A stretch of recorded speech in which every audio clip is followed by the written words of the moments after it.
This round of fixtures really separates which teams want it most. There were some shocks in these games, and with all teams in a group playing at the same time, there was real jeopardy. Which teams are staying in Qatar, and who is going home? Are there any big teams that have disappointed their nation? Let's find out. Be sure to stay around until the end of the video to see who is playing who in the round of 16. Please like and share this video as it helps greatly. Comment down below with what you think is the best game so far, who will win the tournament, and who's been your favorite player at the World Cup. Subscribe and hit that notification bell so you don't miss the next video. Group A, Netherlands vs Qatar. Qatar are already out of the competition and the Netherlands were basically through. Nevertheless, the Dutch put in a professional performance and star man Cody Gakpo put them in the lead on the 26th minute. The Dutch doubled their lead through Frenkie de Jong just after halftime. It was a disappointing tournament for the host nation, but it's an experience they will never forget. Netherlands topped the group. Ecuador vs Senegal. This was the interesting game of the group with a place in the knockouts awaiting the winner.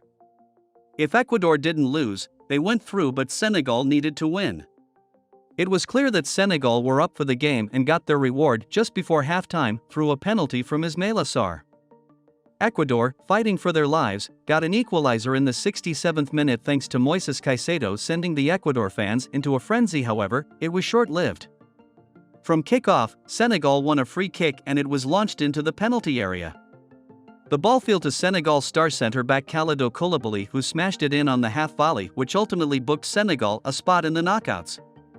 Netherlands and Senegal qualify and move to the round of 16. Group B, Iran vs USA. Group B's second qualifier was likely decided by this game. Iran's job was to not allow the USA to win in order to qualify. The quality difference was clear from the first minute as the USA pressed Iran constantly and their Captain America grabbed the only goal of the game. Christian Pulisic scored in the 38th minute and injuring himself in the process. Iran pushed and thought they would get a penalty in the final stages, but it wasn't given.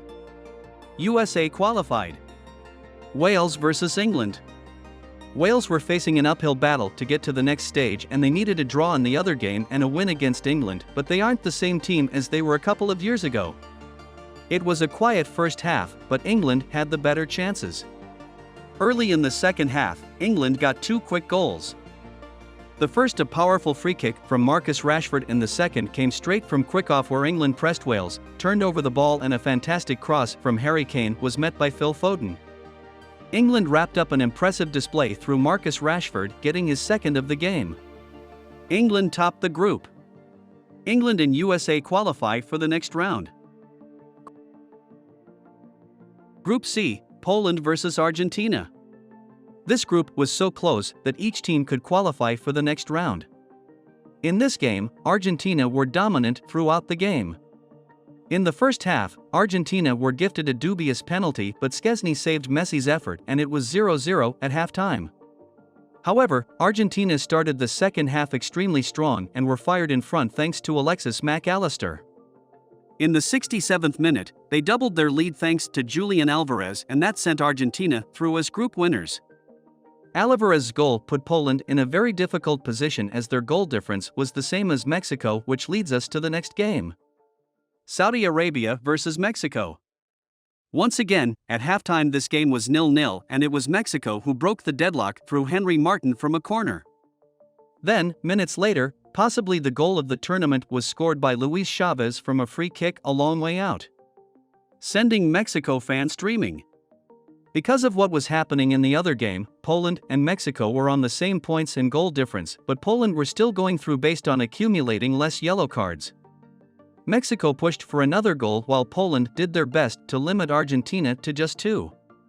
Both games were drawing to a close, but there was time for more drama as Saudi Arabia, who beat Argentina in their first game of the tournament, scored in the 95th minute through Salem Aldosari, which ended Mexico's chances of progression. Argentina and Poland, thanks to superior goal difference, continue their journey in the World Cup. Group D, Tunisia vs France. France were already through and bar a huge win in the other game, were guaranteed top spot while Tunisia were relying on a draw in the other game and beating France. This was not France's best 11 by any means, as Didier Deschamps heavily rotated given his team's position while Tunisia was at full strength with dreams of progression. As you would expect, France were the dominant side, but they sorely missed their talisman. In the 58th minute, Wabi Khatsri sent Tunisia fans wild as they thought they were going through. Tunisia managed to hang on and had done their job. Australia versus Denmark. Denmark have been one of the most disappointing sides in this competition and continued their struggle against an Australia side who were in touching distance of reaching the round of 16. While Tunisia scored in the 58th minute thinking they were going through, just 2 minutes later Australia scored against Denmark through hero Matthew Leckie and hung on to reach the knockout stages for the second time in their history. France and Australia qualify, with France finishing in top spot thanks to better goal difference. Group E, Japan versus Spain. This group had so many ways to finish, it made it so exciting. For Japan, it was simple. Beat Spain and progress. For Spain, they could lose but would rely on the result going in favor of them in the other game. As you would expect, Spain dominated the ball and went ahead in the 11th minute with Alvaro Morata getting on the scoresheet, and Spain led at halftime. In the second half, a burst of 6 minutes changed the tide of the game as Japan scored twice from nowhere through an outside-of-the-box effort from Ritsu Doan and then a poacher's effort from Ao Tanaka. Spain tried, but couldn't break Japan down again, and the game ended with Japan topping the group and Spain likely to still go through unless. Costa Rica versus Germany. What a game this was! As expected, Germany came out strong, and in the 10th minute Serge Gnabry put Germany in the lead. In the second half, Costa Rica looked like they could hurt Germany and got an equalizer through Yeltsin Tejeda on the 58th minute mark. Costa Rica went one better and took the lead. On the 70th minute, a dangerous free kick was launched into the box, and after some confusion, the ball got knocked into the back of the net. At this point, and with the live result in the other game, Japan and Costa Rica would have progressed, but it wasn't meant to be. Germany made a substitution, bring Kai Havertz on, and he changed the game in the Germans' favor, scoring straight after Costa Rica in the 73rd minute and then again on the 85th minute, putting Germany 3-2 up. A fourth was scored by Niklas Füllkrug on the 89th minute, with Germany doing their job, but because Spain didn't beat Japan, they are heading home.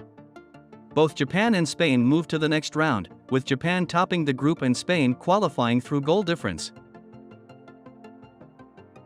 Group F, Croatia versus Belgium.